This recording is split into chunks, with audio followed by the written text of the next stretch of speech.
બધા પશુપાલક મિત્રોનું સ્વાગત છે। મિત્રો આજે હું સુરતના ડિંડોલી ગામે આવ્યો છું।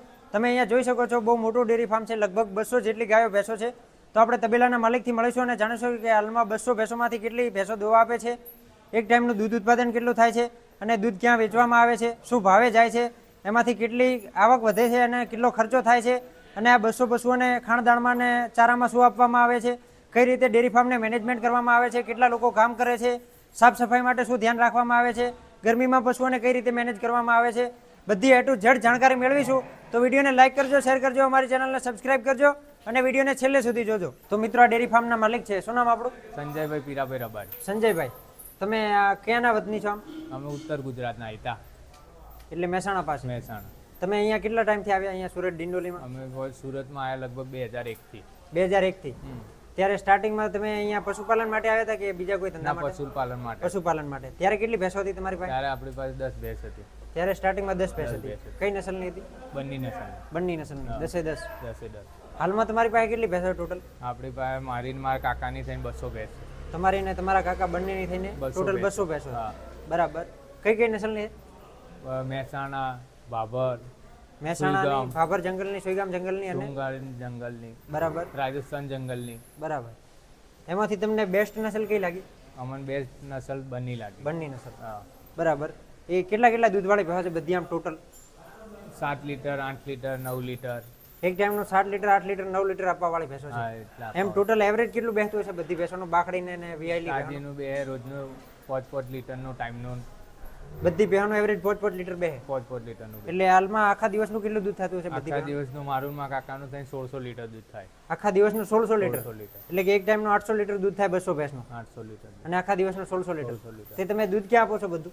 અમે દૂધ આપો છો અહીંયા તબેલેથી ફેરિયા આવીને લઈ જઈએ, બીજું સિટીમાં ઘેર ઘેર સપ્લાય કરે। એક ફેરિયા આવીને લઈ જાય? ફેરિયા શું ભાવે લઈ જાય? ફેરિયા લઈ જાય 70 રૂપિયા। 70 રૂપિયા। અને બધું આ પેલું તમે સિટીમાં આપો એ 80 રૂપિયા। ઘરે જઈને સપ્લાય કરવાના 80 ઘરે રૂપિયા? જઈને 80 રૂપિયા। બરાબર। એમ ટોટલ 1600 લીટર વેચાઈ જાય બધું? 1600 લીટર। બરાબર। તો આ તમે ગાયો ભેંસોને ખાણદાણમાં ને ખોરાકમાં શું આપો છો, ચારામાં? અમે ખાણદાણમાં ચારામાં આપો છો શેરડી આપો છો, બરાબર। ખાણદાણમાં આપો છો પાપડી, તુવેર, ઘઉંનું ભૂસું, મકાઈ ખોળ। એટલે ખાલી ફક્ત શેરડી જ આપો છો અત્યારે? શેરડી છે, અન્ય કોઈ સૂકો ચારો કે એવું કંઈ? ના કોઈ નહીં। બરાબર।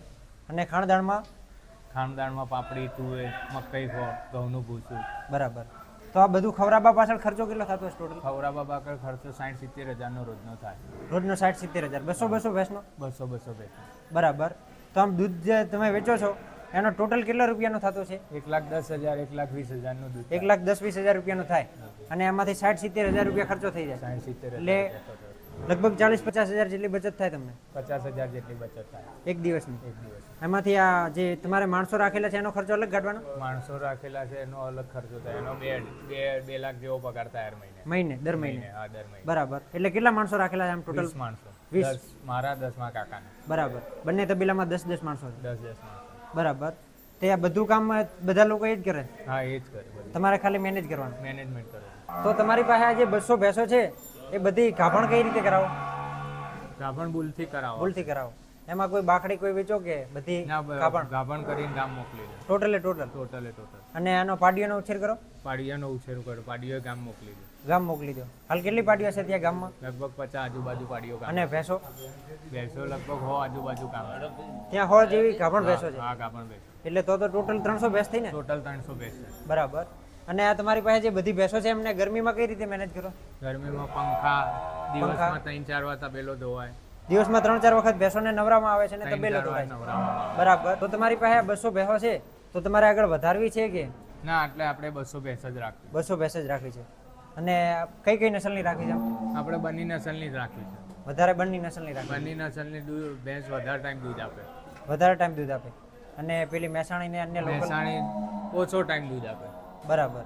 અને બંની નસલની ભેંસ કેટલું દૂધ આપે અંદાજે? બંની નસલની ભેંસ ટાઈમનો 8 લીટર, 9 લીટર, 10 લીટર દૂધ આપે।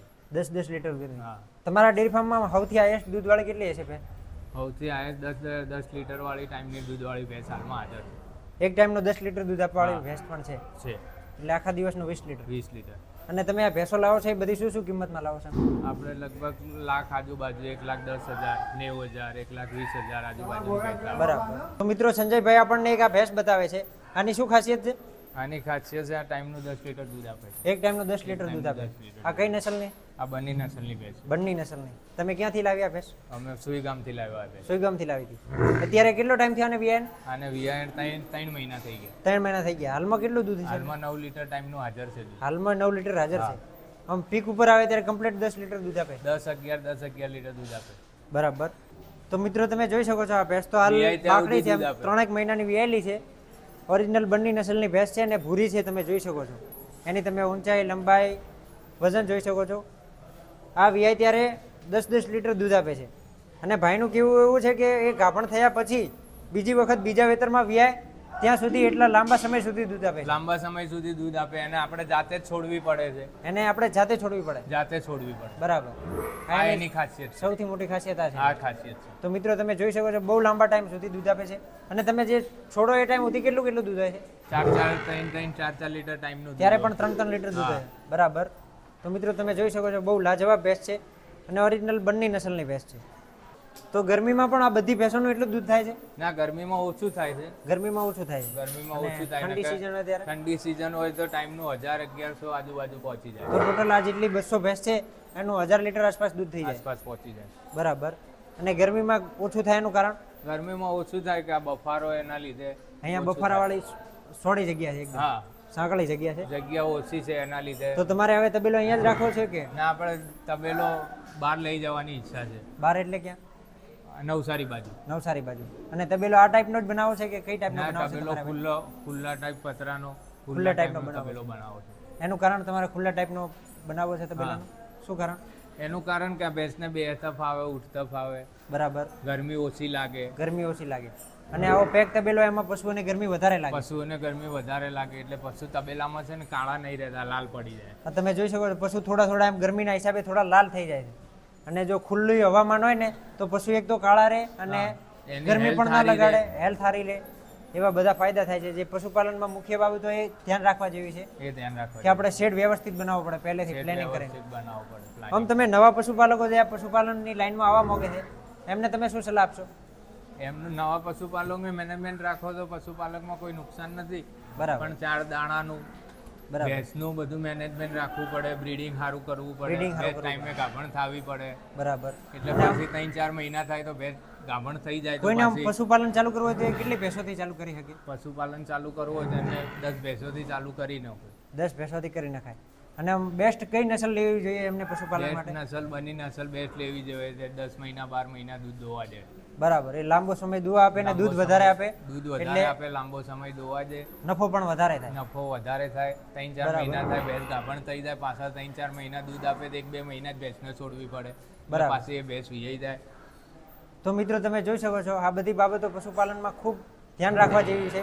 મેનેજમેન્ટ, ખાસ મેનેજમેન્ટ હોય તો જ આપણે પશુપાલનમાં સફળ થઈ શકીએ. અને જો મેનેજમેન્ટની અસ્તવ્યવસ્થા બરોબર ના હોય તો આપણે સફળ થઈ શકતા નથી. ભેંસોને ટાઈમે ટાઈમે ચારો નાખવો પડે, ખાણદાણ આપવું પડે, પાણી પીવડાવવું પડે, ટાઈમે ટાઈમે બધું મેનેજમેન્ટ કરવું પડે છે. આ બધી બાબતો ધ્યાન રાખવા જેવી છે. બ્રીડિંગ સારું કરવું પડે, સારી નસલની ભેંસ લેવી પડે અને આવી બધી બાબતો ધ્યાનમાં રાખવી પડે છે. તો મિત્રો તમે જોઈ શકો છો. વિડીયોને લાઇક કરજો, શેર કરજો, અમારી ચેનલને સબસ્ક્રાઈબ કરજો.